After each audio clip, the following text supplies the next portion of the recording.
the end-to-end pipeline answer that sounds great, but fails the bar raiser. Most candidates walk the bar raiser through every technical decision they made, but never show the moment before that, when they had to figure out what to build in the first place. The question is, tell me about a time you drove a data platform project end-to-end without being handed a spec, from product requirement to production pipeline. The value being tested is ownership. And at Meta, that means your ownership begins before the first line of SQL. It means you initiated the requirement conversation yourself. What the bar raiser is actually listening for is whether you translated a product goal into metric definitions and schema decisions on your own initiative, or whether someone handed you a problem and you executed on it.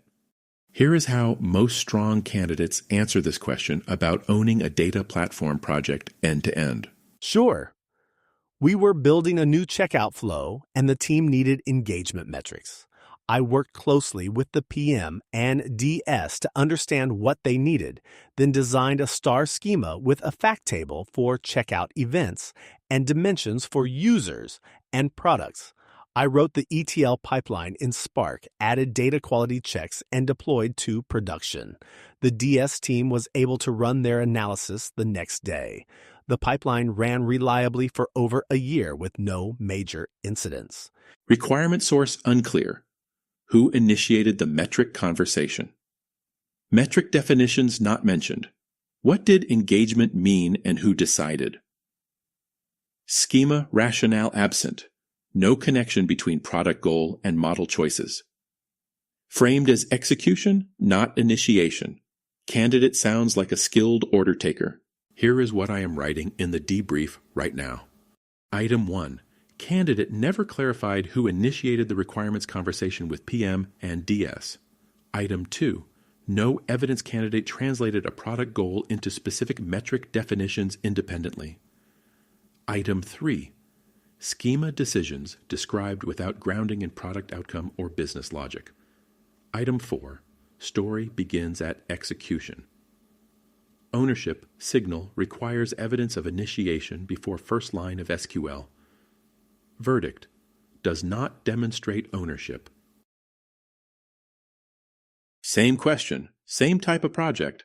Listen to where this candidate starts the story. Our DS partner kept pulling raw event tables manually every sprint to measure checkout funnel drop-off. No pipeline existed. I went to the PM directly, asked what decisions she needed the data to support, and learned she was tracking whether a redesigned payment step reduced abandonment. I defined 3 metrics myself: step completion rate, abandonment rate by device, and time to purchase, then designed a star schema around them before writing a single query. I brought the schema back to the DS and PM for sign-off, built the Spark ETL with SLA monitoring, and shipped to production. Abandonment rate dropped 14% in the first measurement cycle, and the pipeline became the team's canonical checkout data set. Candidate identified the gap before anyone asked.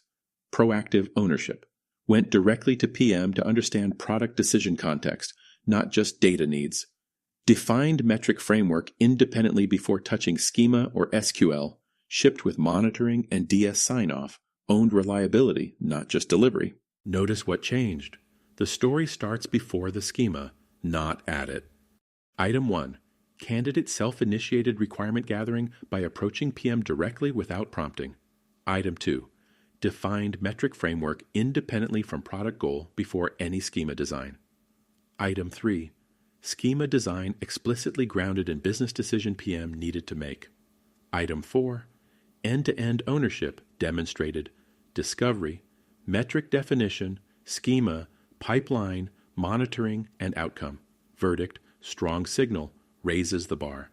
Before your loop, run your story through these 3 questions. Question 1. Did you show who initiated the requirement conversation and why it was you? If not, the bar raiser reads you as an executor who waited for a problem to be handed down. Question 2. Can you name the specific metrics you defined and the product decision they supported? If not, your schema design floats free. It looks like technical work, not product-driven ownership. Question 3.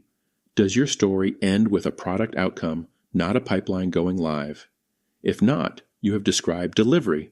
Meta ownership requires you to show the data change something. If you cannot answer yes to all 3, your story demonstrates skill, but it does not demonstrate ownership. How do your real stories score?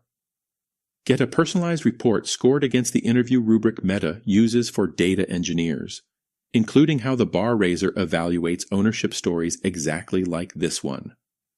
Find it at interview101.com.